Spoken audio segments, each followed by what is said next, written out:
সুপ্রিয় শিক্ষার্থী বন্ধুরা, আসসালামু আলাইকুম। আজকে আমি অনুপাত সমানুপাত নিয়ে আলোচনা করব। এখানে 4টি বৃত্ত দেখতে পাচ্ছেন। প্রথম বৃত্তটির তুলনায় দ্বিতীয় বৃত্তটি 2 গুণ বড় এবং দ্বিতীয় বৃত্তটির তুলনায় তৃতীয় বৃত্তটি হচ্ছে 4 গুণ বড় এবং তৃতীয় বৃত্তটির তুলনায় চতুর্থ বৃত্তটি হচ্ছে 8 গুণ বড়। তাহলে প্রথম বৃত্তটির সঙ্গে শেষের বৃত্তটির তুলনা হচ্ছে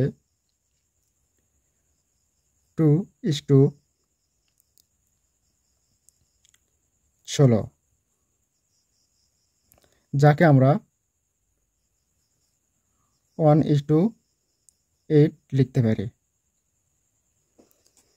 এবং দ্বিতীয় বৃত্তটির সঙ্গে চতুর্থ বৃত্তটির তুলনা হচ্ছে 4:16, যাকে আমরা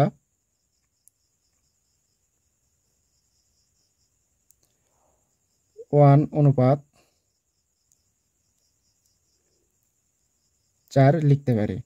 অর্থাৎ দ্বিতীয় বৃত্তটির তুলনায় শেষের বৃত্তটি 4 গুণ বড়। সুতরাং আমরা বলতে পারি অনুপাত হচ্ছে এক বা একাধিক রাশির তুলনা, যাকে আমরা অনুপাত চিহ্ন দ্বারা প্রকাশ করতে পারি। তবে অনুপাত সাধারণত ভগ্নাংশ নির্দেশ করে। যেমন আমি একটা উদাহরণ দিচ্ছি, এখানে 3:7, যেটাকে আমরা 3/7 লিখতে পারি।